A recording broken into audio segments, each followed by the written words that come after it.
Whenever I see him on the screen, I feel my fingers clenching. It's as if they're practicing the motion for when I squeeze the life from his small body. And it will happen soon. Finally. I've watched the boy for years. Watched him grow from an infant to a toddler to the preteen he is now. He smiles easily. His heart is innocent and carefree. I will make sure it stops beating. One of my recent breakthroughs took me beyond the viewing screen and allowed me to transport into his room as he slept. I hadn't perfected my technique to be there physically at that point, but that was coming. Just my consciousness would travel. I floated over his bed and gazed down. My hatred seethed, and for a moment, I feared he sensed my presence, because his eyes flew open and he gasped. If he did detect me, he couldn't have known. He probably assumed it was just a bad dream. I watched as his eyelids grew heavy and he drifted off again. My corporeal self smirked as I pictured those eyes never opening again. Through these encounters, I've missed my wife. The love of my life had been taken from me by the hated creature so blissfully sleeping in his bed.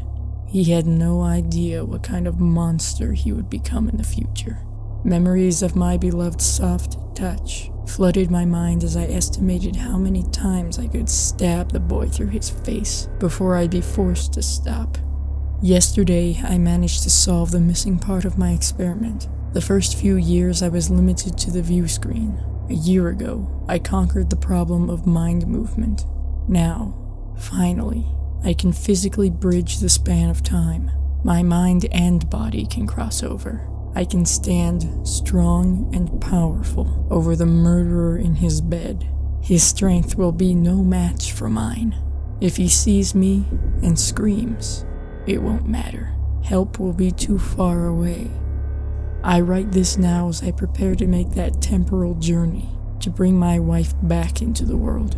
I glow with sadistic glee as I imagine how I'll do it, how I'll destroy her murderer. Will I strangle him as I've often fantasized? Will I cut his soft throat? Will I decorate his pillow with smeared clumps of the brain that later made the decisions that annihilated the woman I loved? All of it is up for grabs. The most important thing is that the boy must die. He cannot, under any circumstances, grow up. In these last moments, the glee has grown bittersweet. When it's all over, my loved one will have been brought back. Her life can resume as if nothing had ever happened. She'll never know, though. She'll never learn about the sacrifice I'm making. Her death had been an accident, a terrible, careless one by a young scientist too egocentric and arrogant to use caution.